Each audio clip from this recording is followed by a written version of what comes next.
The first thing the Velarin court noticed about the human was that he did not behave like someone standing in the center of one of the most powerful empires in the galaxy. Daniel simply looked around with quiet curiosity. While the towering crystal arches of the Imperial Palace stretched hundreds of meters overhead, and diplomats from 12-star systems watched from floating balconies, the human man calmly studied the glowing patterns on the marble floor, as if he had just wandered into an interesting museum.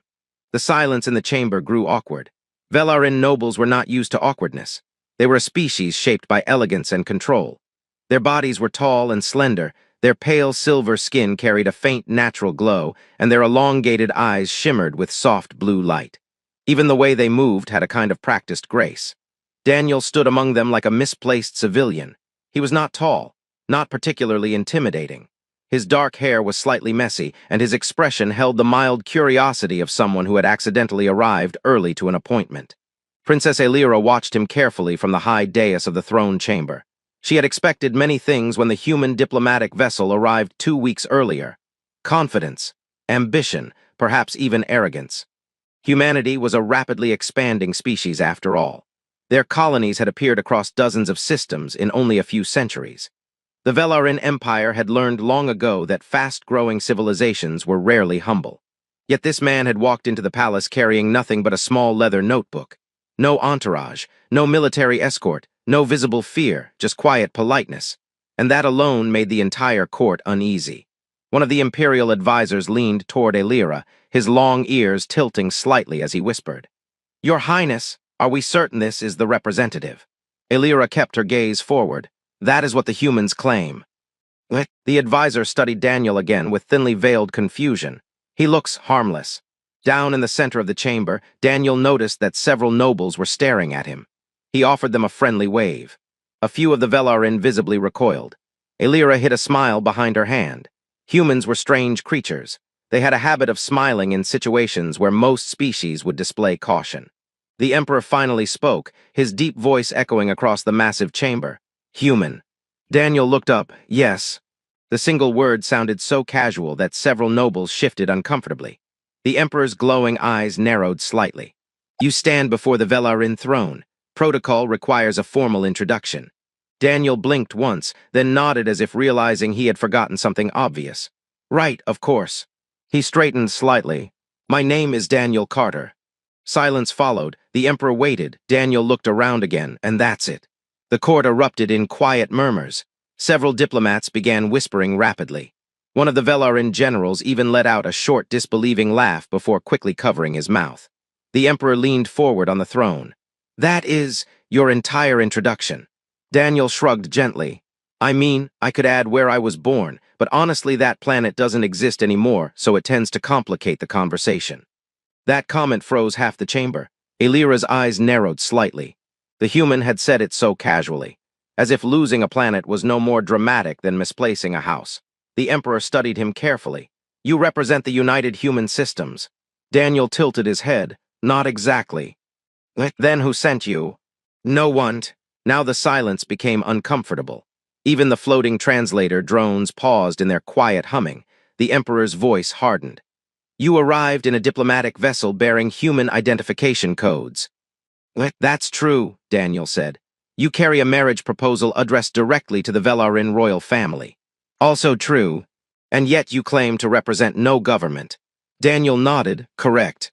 The Emperor stared at him for a long moment, then he leaned back slowly. "Explain." Daniel rubbed the back of his neck in an oddly human gesture of mild embarrassment.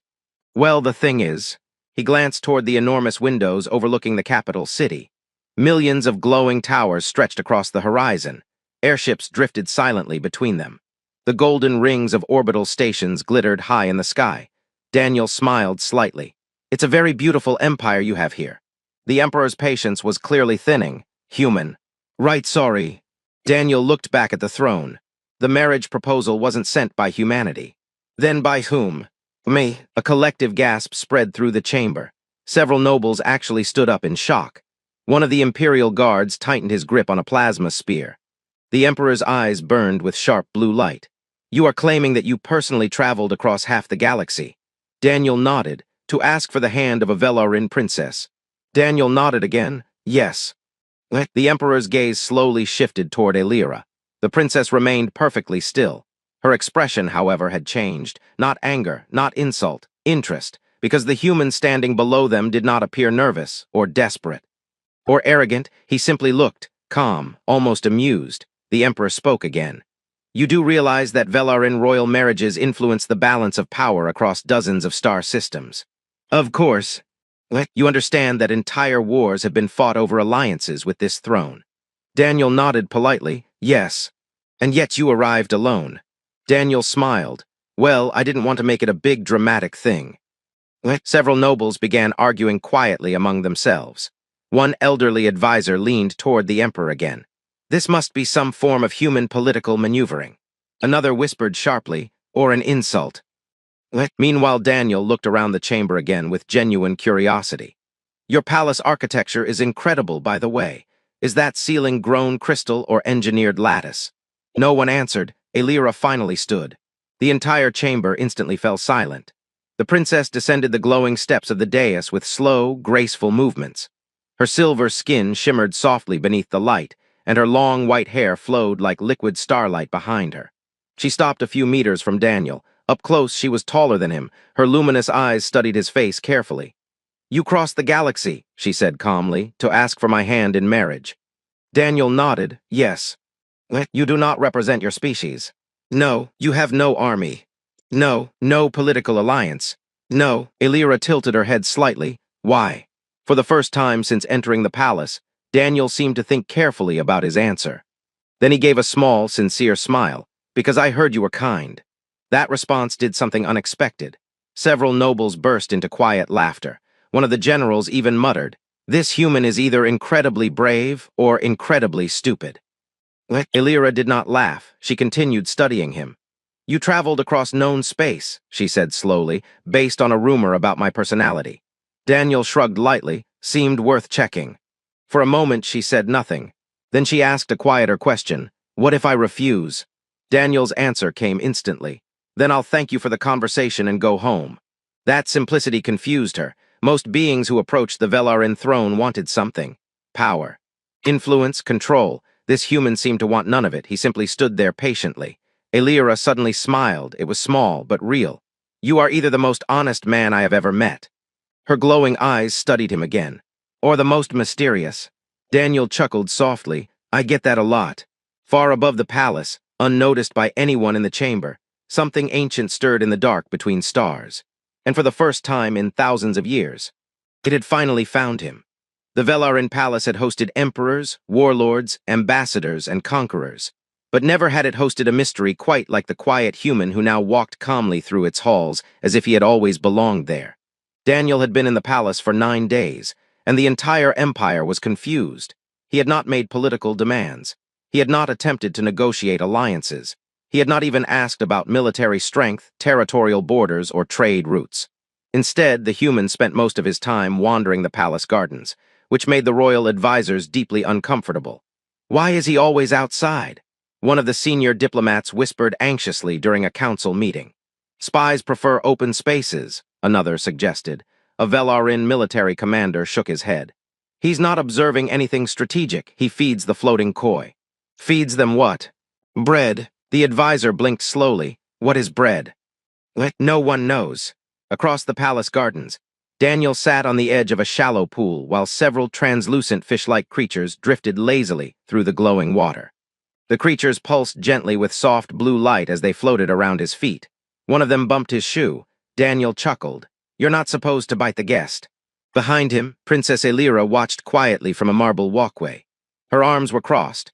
Her long ears twitched slightly in thought. She had been observing him for days now, and nothing made sense.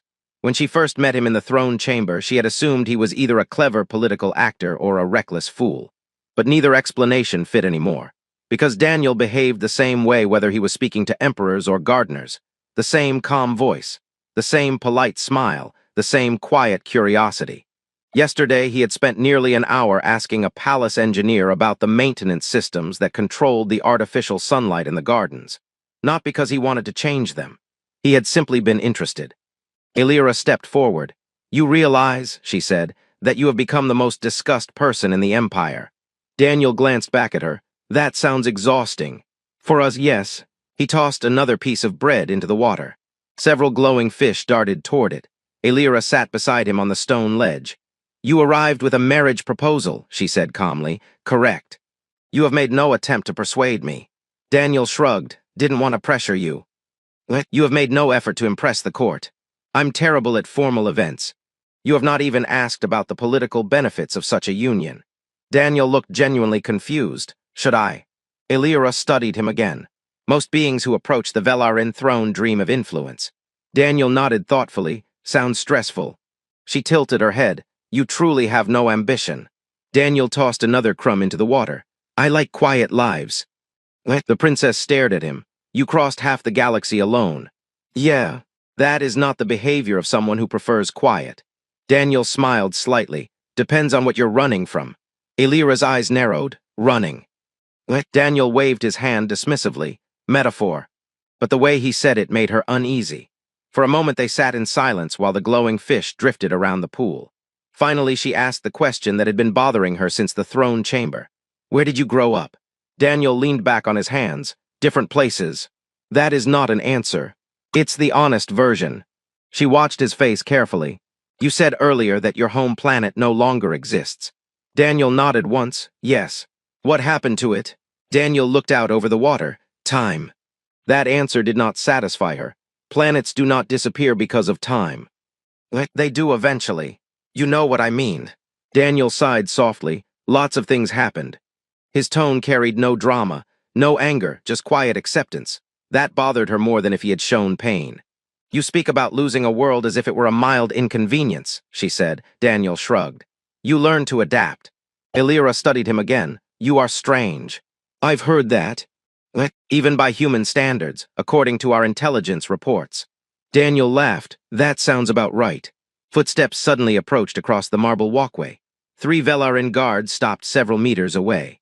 Their luminous armor shimmered under the artificial sunlight. Behind them stood General Kayles, commander of the Imperial fleet, his glowing eyes locked onto Daniel. Human. Daniel looked up. General. Kayles approached slowly. The general was enormous even by Velarin standards, tall, broad-shouldered, and carrying the calm confidence of someone who had commanded fleets in multiple wars. He stopped directly in front of Daniel. We need to speak. Daniel dusted crumbs from his hands. Okay. Kayles folded his arms.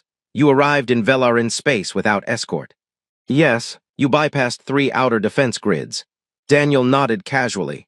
Your sensors have a blind spot near the 4th moon. Every guard in the area immediately stiffened. Kayles' eyes narrowed. How do you know that? Daniel pointed upward. Your satellites align every 32 minutes. There's a gap.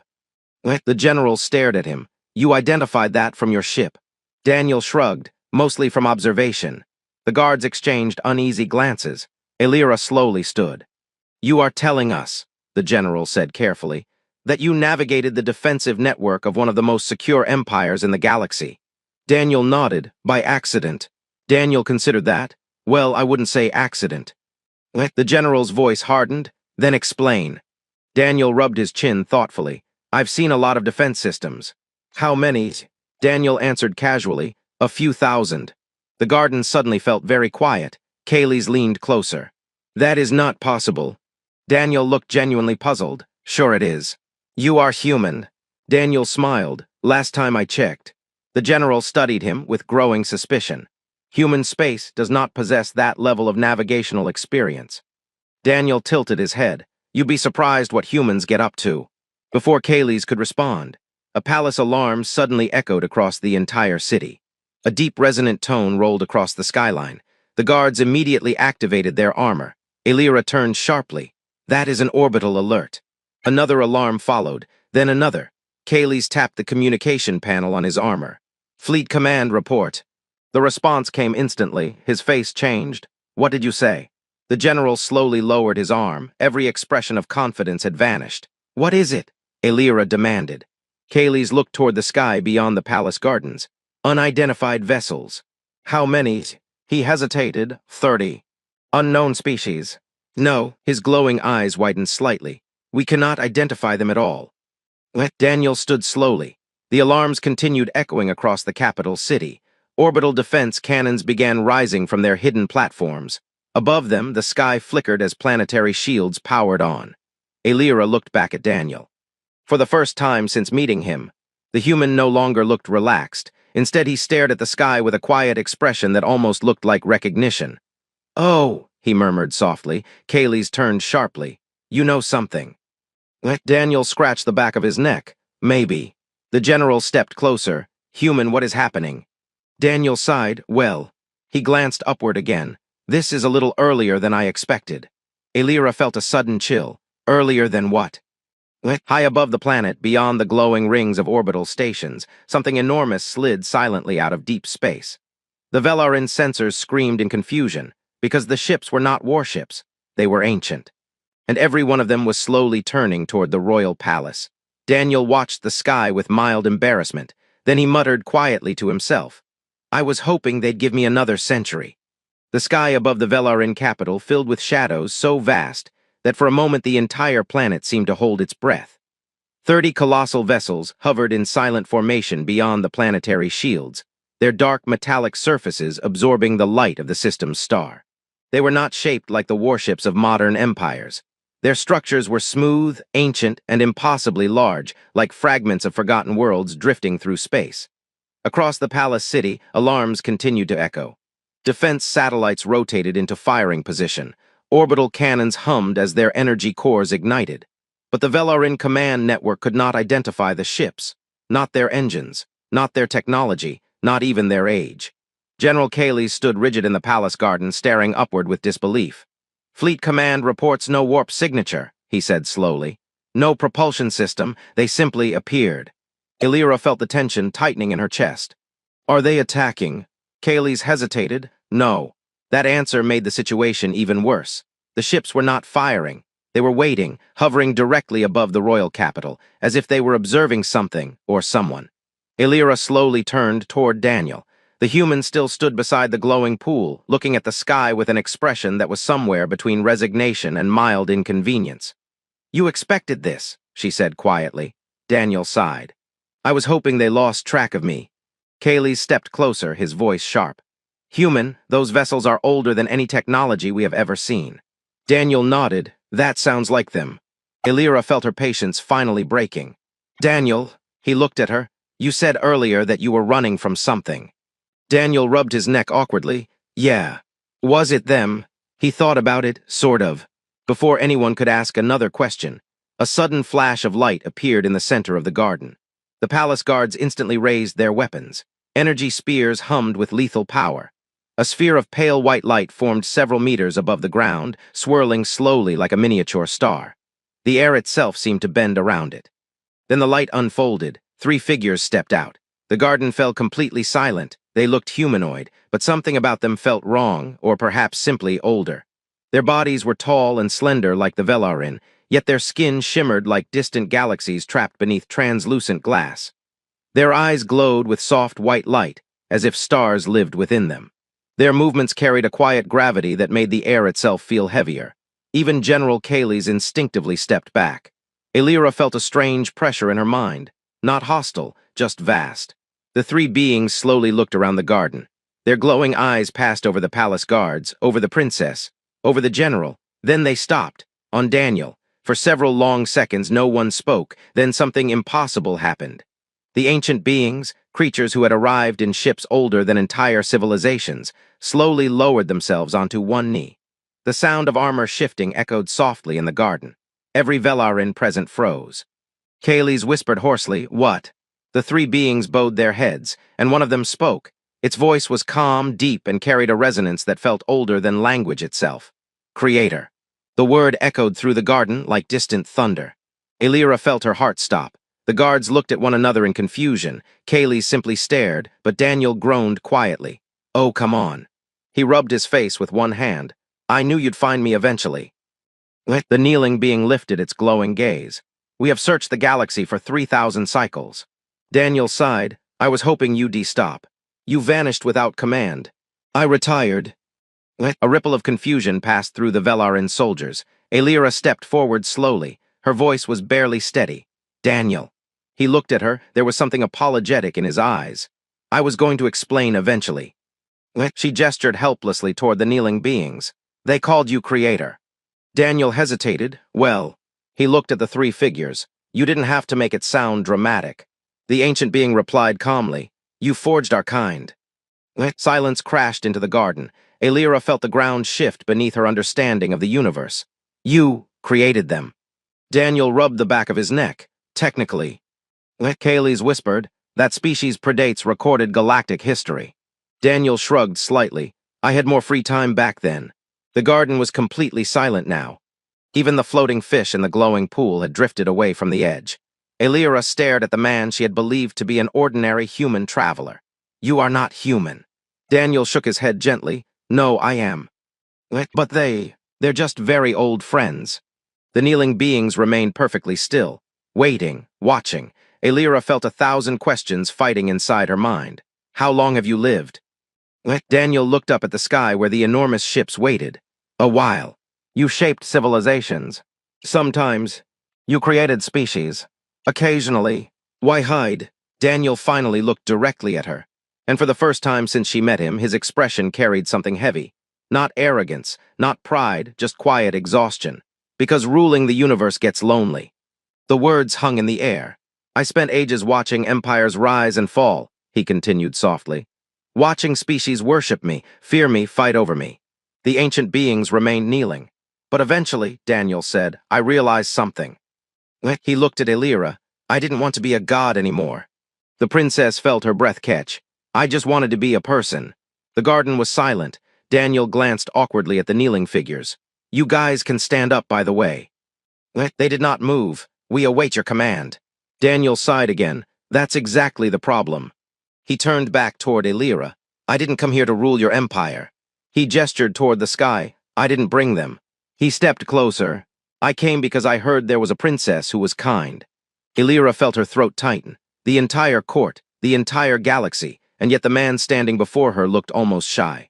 Everything they believe about me, Daniel said quietly, is not what I want anymore. The ancient beings watched silently. The Velarin guards remained frozen in place. Daniel held out his hand. I just wanted to live a quiet life. Elira looked at his hand, then at the sky. At the kneeling beings, at the ships capable of erasing civilizations, and finally back at him. Her voice was soft. You hid the power of a god to ask me to marry you. Daniel shrugged gently. I figured it would complicate things. For a moment she simply stared at him. Then slowly she laughed. Not the careful laugh of a royal diplomat, a real one. You crossed the galaxy, she said, while hiding the fact that gods kneel to you. Daniel smiled sheepishly. Technically they insist on it. She looked at his hand again, then she took it. Above them the ancient fleet remained perfectly still. The beings who once shaped stars waited patiently, because their creator had finally chosen something more powerful than command. He had chosen a life, and for the first time in ages. The universe would simply have to wait.